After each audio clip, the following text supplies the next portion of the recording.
I'm going to go ahead with the meeting beginning ritual.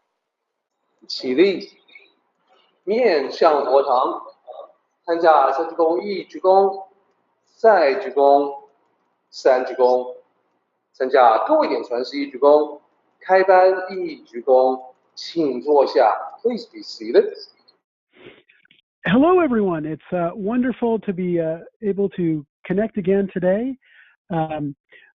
I've had, I think, about a month off between us having little pauses and I experiencing some illnesses and some challenges in my life that had to take a little bit of time off. But I'm grateful to say that I'm doing much better, and I'm happy to be back today in the Tao meeting, connecting with all of you here. And today, of course, I'm moving on, picking up where I left off. And I don't know if you noticed, but last presentation, I was experimenting a little bit with the new format, and I'm going to continue that with how I sort of move through the presentation. So hopefully this new format will be good for us, especially now that I think the audio problems are all squared away. So today's presentation will be called The Path of Life, and that's, of course, the title of the chapter for day 34. And the subtitle I've chosen is Past, Present, and Future. So, but I want to begin by having a little review of day 33 of the Tao of Joy Every Day. And that was, of course, grieving. And, you know, when I did this, there's a couple of issues. One, the audio is odd. I actually listened to the presentation again and saw how poorly the audio was. I couldn't even understand the sound of my own voice. And also, too, there were a couple of points that I really intended to make that I didn't. So I'm going to take the opportunity to use this summary also to add a couple of things that I actually didn't say back a month ago when I was covering grieving.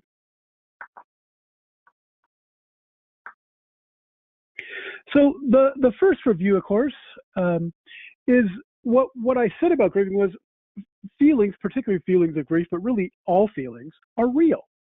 It's not like they're made up. We know they're real in the sense that we feel them.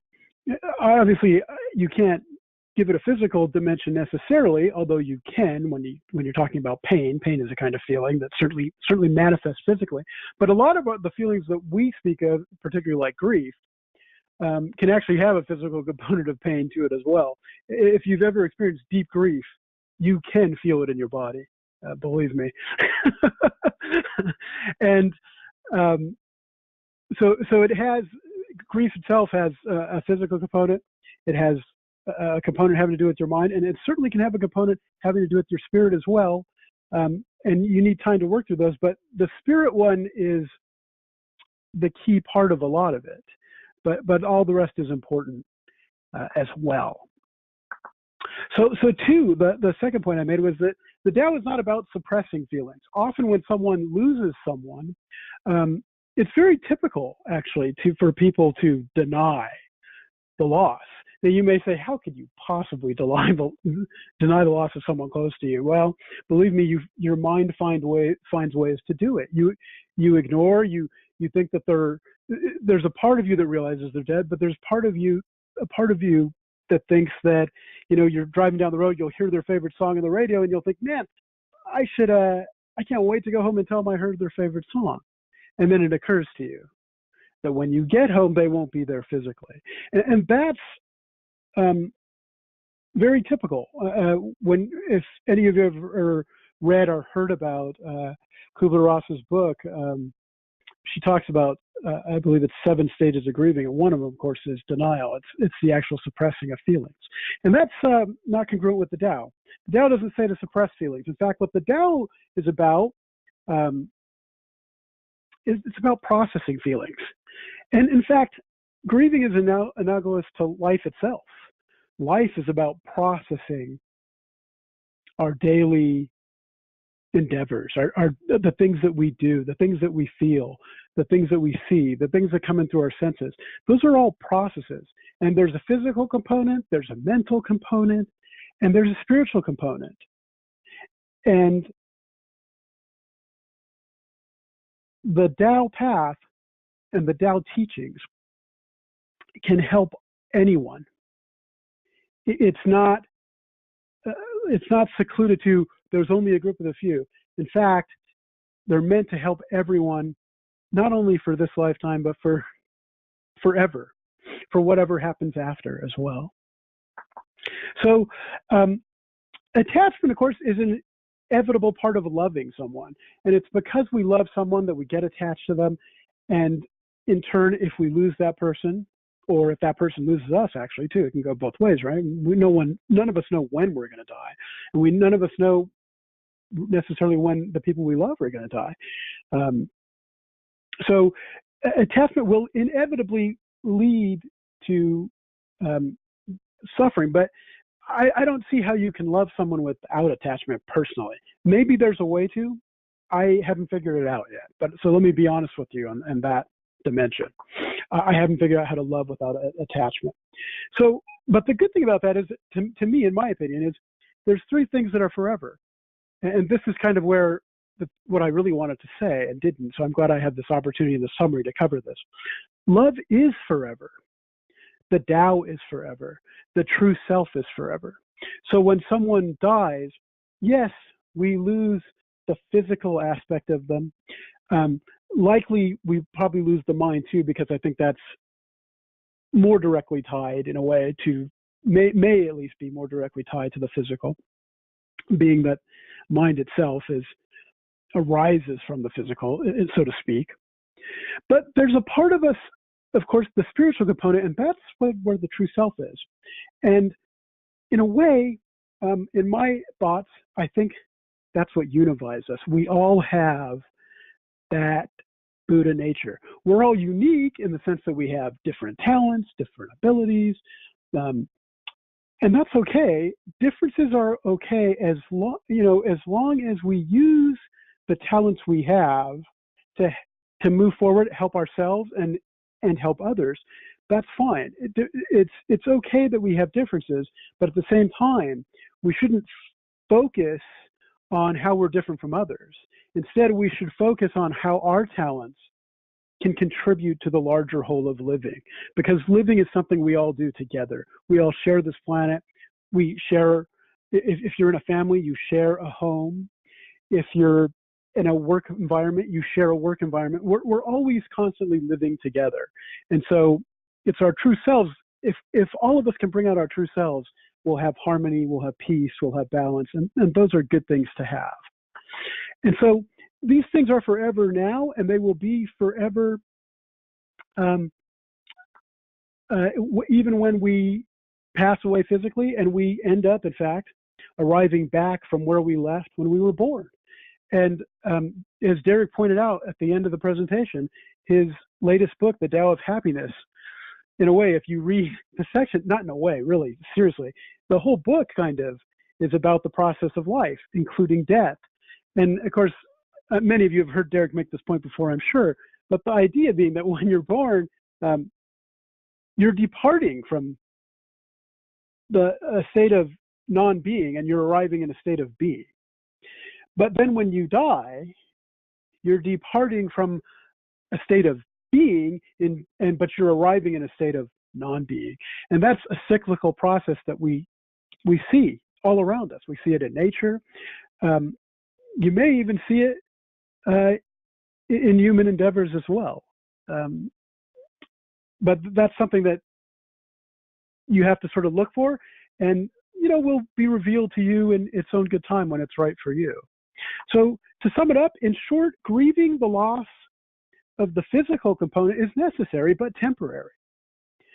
And also, grieving spiritually, I think unless you're enlightened, that's probably inevitable, because I certainly grieved spiritually from all the losses of my life. And I don't even just mean the major ones. Sometimes it can be a little thing like, I don't know, losing something that you were really attached to. That's kind of easier to get over, but it's still a process. And sometimes those physical losses can trigger a feeling of spiritual loss. But in reality, there is never a spiritual loss. Your true self, your Buddha nature, the love within you, the goodness inside you is always there. And that's really what the Tao is about. It's about processing through those things and realizing that your grief is temporary, and in a spiritual sense, it really is unnecessary. Though, don't beat yourself up too much if you can't live that. I know I can't, but I'm working on it. Okay, so now having covered the summary there of grieving, I want to move on. I'm just gonna do a little check here to make sure the audio sounds okay. It sounds like it does, no problem so far. So day 34, the path of life. And in this chapter, Derek opens up the book the chapter itself by pointing out that the Tao encompasses everything. Now, of course, that includes the observable universe that we find ourselves a part of, but it also includes the path of our lives. All of us are on paths. And this chapter really is about introspection. It's about stopping and taking hold of where you are on your path in life. And, looking to the past, being aware of where you are in the present as in relation to your path, and where you'll be going in the future too. All of those three things are encompassed, which is why the subtitle I chose was past, present, and future. And of course, from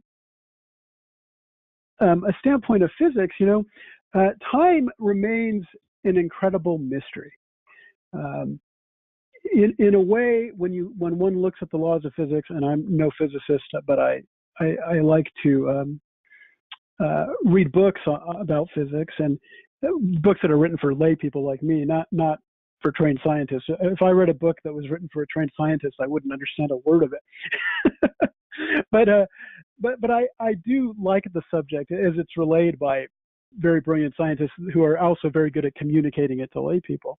And what they'll tell you is that the past, the present, and the future may well be on equal footing.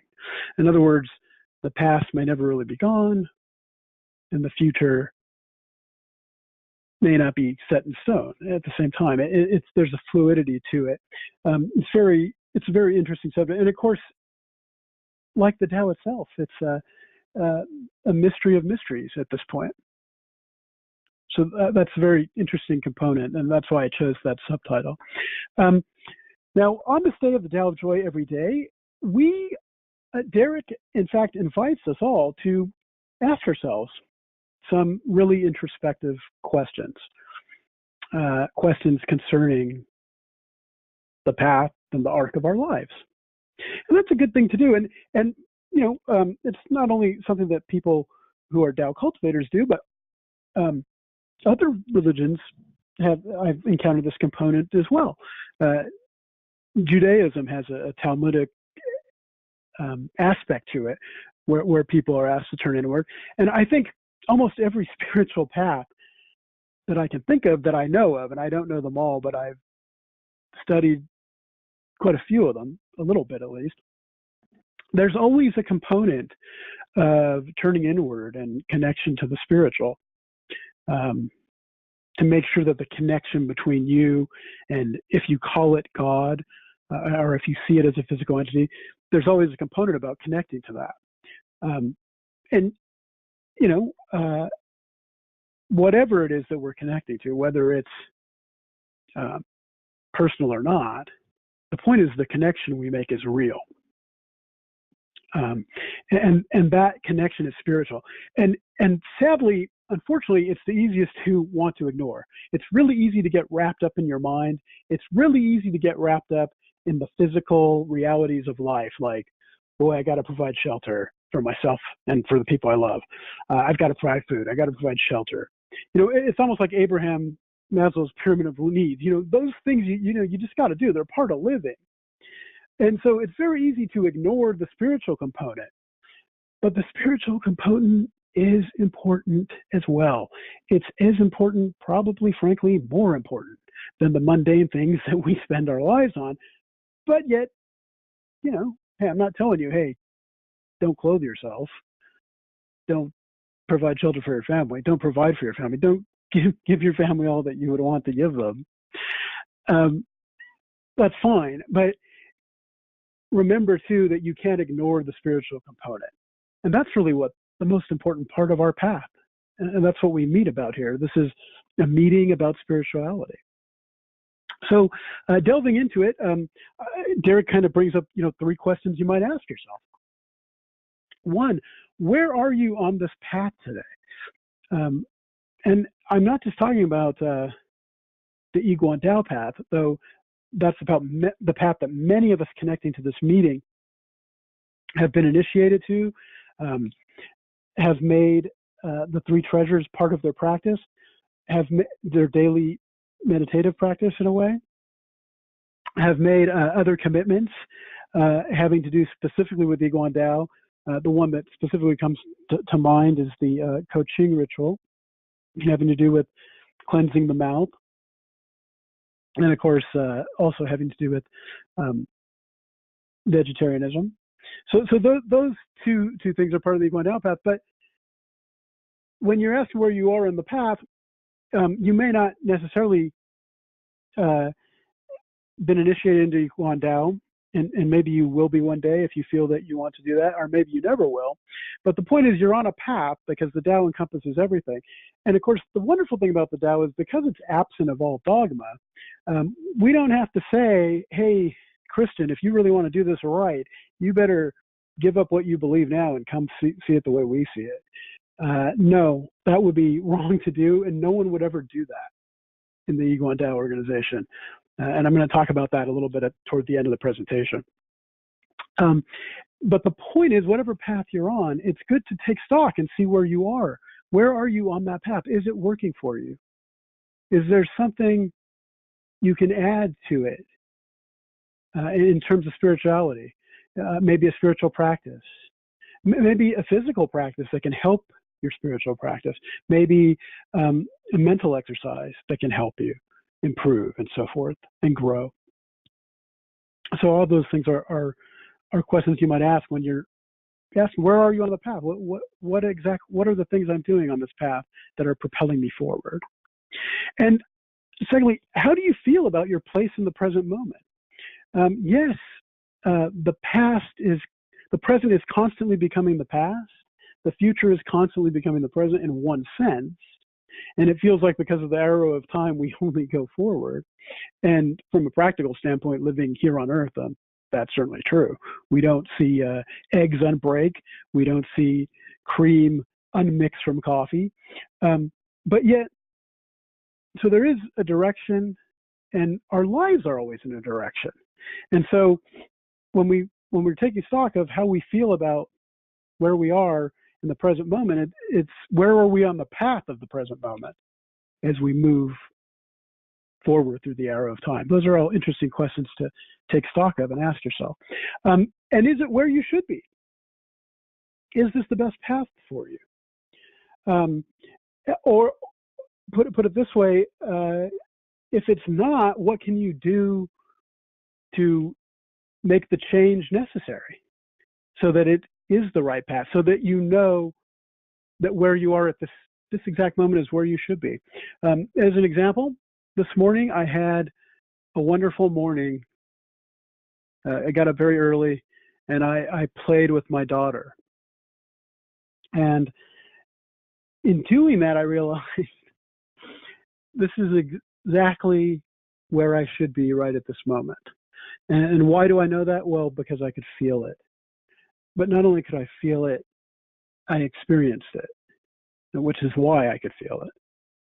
And that was, of course, a good feeling. And so being on the path is the sum total of all the things we do on the path that tell us if we're heading in the right way, the right direction. So as I said, it is good to take stock of life from time to time. Look at your past to see how you got here. Where you are in the present You arrived here through a series of steps. And as you look back through the arc of your life, you can learn a great deal from the past,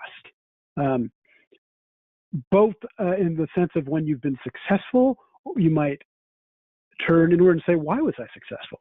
And try to repeat those things that made you successful. As you look back, you might see some failures, some shortcomings. And you can, that, of course, failure is a wonderful teacher. I always say to people, rob failure for everything it has to teach you before you let it go. Because failure has a lot to teach. And so does success. You know, as the flip of the coin, the success has a lot to teach us as well.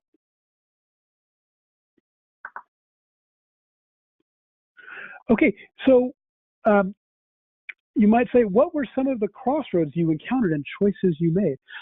We all have to make choices in life. You know, you come on a path, and sometimes whether you planned it this way or it kind of fell on you, you find yourself coming to a crossroads as you're walking, and you have to make a decision. And you might look at the crossroads you've had in the past and analyze the decisions you've made and say, well, were those good? Did I choose right? Did I choose the path that was right for me? You know, as Robert Frost said, you know, two roads diverged a yellow wood, and I took the one less traveled by, and that made all the difference. So in the choices that you've made when you've had crossroads, were those good results, or were they results that could have been better? And that's important to take stock of it so that you can make better choices in the present to shape a better future for yourself.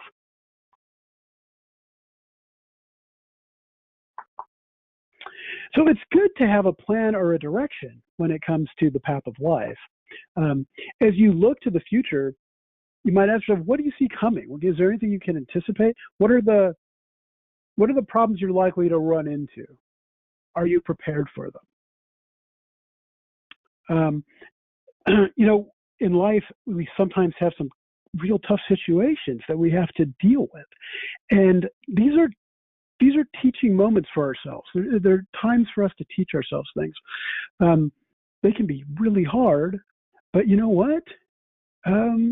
It's funny, as I look at the arc of my life, yeah, I've had crossroads.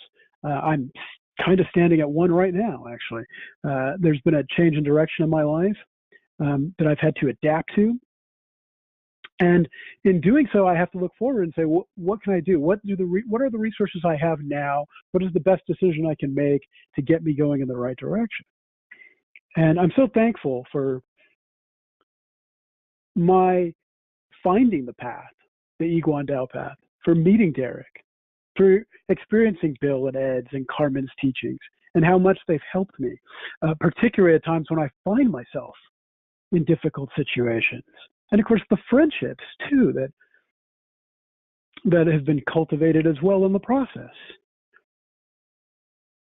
There's so much good that is said here. There's so much wisdom that is shared. I can't tell you how over the years Bill's talks have had a real change in my life. I can't tell you how Derek's insights and counseling that he's given me have helped me in times of trouble and in times of goodness too. It just makes the goodness richer, and it makes the trouble easier to manage. And so you might look, as you look to the future, you might ask yourself, what challenges will you face? How can you be ready for them? What plan can you have to put things into action? What can you do on your path that will help? And when you talk about a path, remember that path there's three components to walking that path. There's the physical, there's your mind, and there's the spiritual. And don't ignore the spiritual, because it's easy to ignore unless you take the time aside to really spend time focusing on what's important. Because really, realistically, when you're talking about forever, the spiritual part is it is the most important part.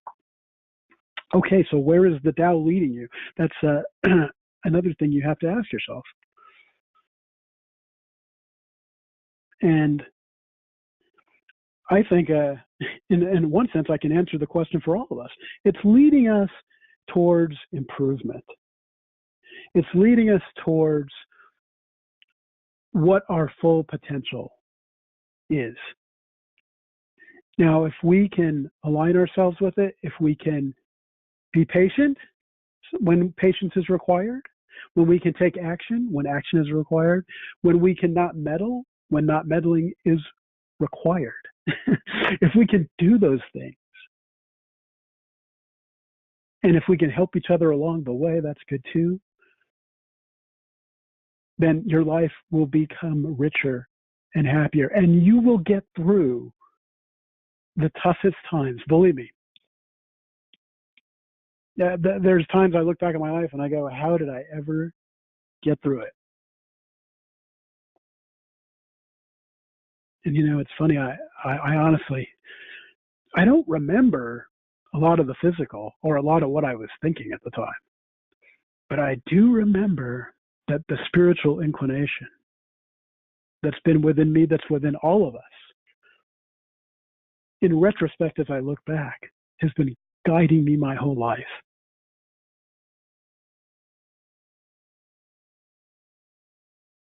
And I'm grateful for that. I'm grateful for everything with regard to Yiguan Tao, with regard to these meetings, with regard to sharing our spiritual insights with each other. And so many people in this meeting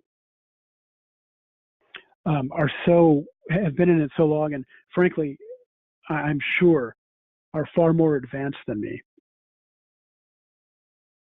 And those people too, some of them have had the privilege of actually knowing and have helped and counseled me, and I can't tell you in words how grateful I am for all of that. Okay, so the path, you might ask, are you on the right path? If not, what path is right for you? What do you have to let go of to go forward on the path? And so lastly, I want to cover this because there's this idea, of course, that all religions are true. And I would certainly not say that someone else's path is not true. That would be absolutely wrong for me to say. And in fact, it's a component of ego and Tao to not engage in that kind of behavior. And sadly, I have in the past, and I sincerely believe that, no one has truth locked down all for themselves. Truth is a very interesting idea, because truth is complicated in a way. That's why when you take an oath in a court, if you've ever had to for any reason, notice that they ask you to swear an oath to tell the truth, the whole truth, and nothing but the truth. And it's funny because that oath really sort of covers the three kinds of deception you can encounter in life, and self-deception can have a component of that as well. But the idea is that yes, there's truth in all kinds of paths, but there's a value to the path that we share. And one of the nice things about it that I haven't encountered in any of the others is that everyone is truly welcome. Now, others will say that, I found, but they won't necessarily mean it when the rubber hits the road. And you can always tell by who's criticizing and who's pointing a finger at who has understanding and who doesn't. The person who compliments versus the person who criticizes. It's really easy to tell which one you'd like to fellowship with, right? And this of course, is within every religion. Whether it's Christianity, Islam, or a religion that someone made up last Thursday, it doesn't matter in a sense. The truth is the truth. And in all honesty, criticizing others means that you're not following whatever path you're on correctly. You're stopped. You might even be walking backwards if you do that. So it's good to take stock of the path of your life and to be honest with yourself about your shortcomings, what you do well and what you do not so well, and to address those things. And that's really what day 34 was all about in the Tao of Joy Every Day. So I want to get into the summary now.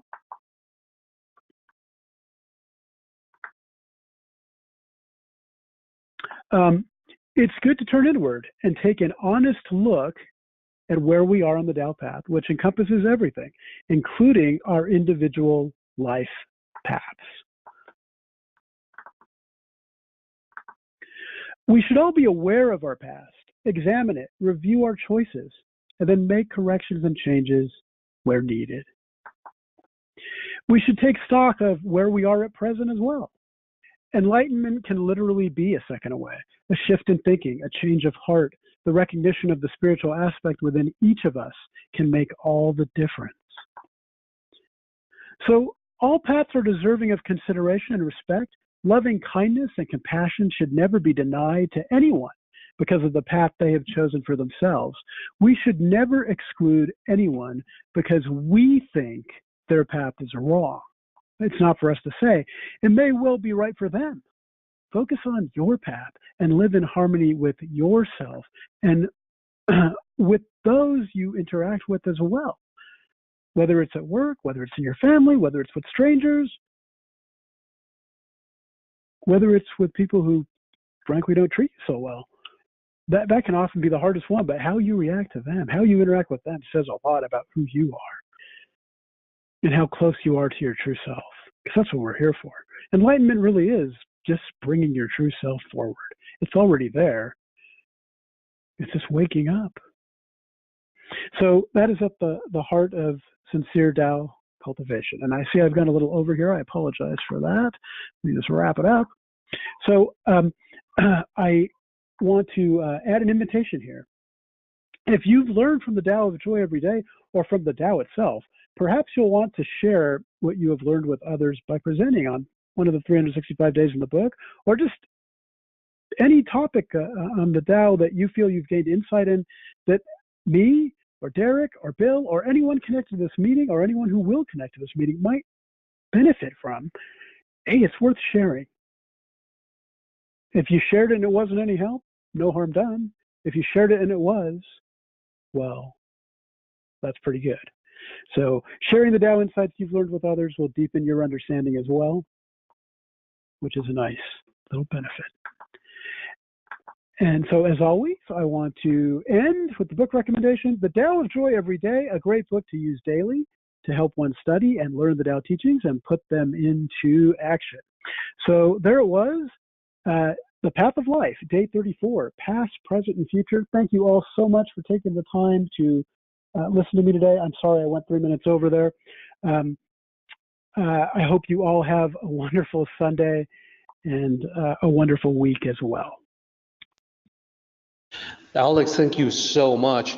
May I request that summary slide again? Sure. Yeah, I was especially taken in the early part of your talk when you spoke of the Tao, not being about suppressing one's emotions, but about processing them. I find that to be so true. Occasionally, I come across people who say they follow the Tao, but they seem to have disconnected themselves from their emotions. So I think that's actually another way of suppressing it. And when I was discussing this with some friends, I remember getting the question about how this whole idea of suppressing emotions is kind of hard to get a handle on because, after all, emotions are not physical objects. You can't see them, you can't touch them, so it all happens in the mind. So is there like a helpful visual or a metaphor to maybe help in visualizing this whole idea of suppressing emotions? So, so I thought about it for some time, and eventually, what I came up with, I wanted to share with the group as well. And what I said that day, it was in the middle of summer, and I said that, well, think about what happens when you go to a pool, when you swim in the pool, and there's a beach ball floating somewhere in the pool. So you take the beach ball and you hold it down in the water. You have to apply some strength to hold the beach ball down so that it's closer to the bottom of the pool. Now you can keep that up for a while, but sooner or later your arms get tired and you get bored of this particular game, so you let go, and right away that beach ball comes zooming up to the surface. So I then suggested that if you think about emotions like the beach ball, that its natural tendency is to flow to the surface. That is, its natural tendency is for you to express whatever that emotion is. So with an effort of will, you can hold it down, but that never lasts. After a while, the moment you relax, the moment you lose your grip, perhaps unintentionally, that beach ball, your emotions, comes rising up to the surface. And that's when everyone knows exactly how you feel. So never a good idea to suppress your emotions. Much better to express them in a way that's compatible to the Tao.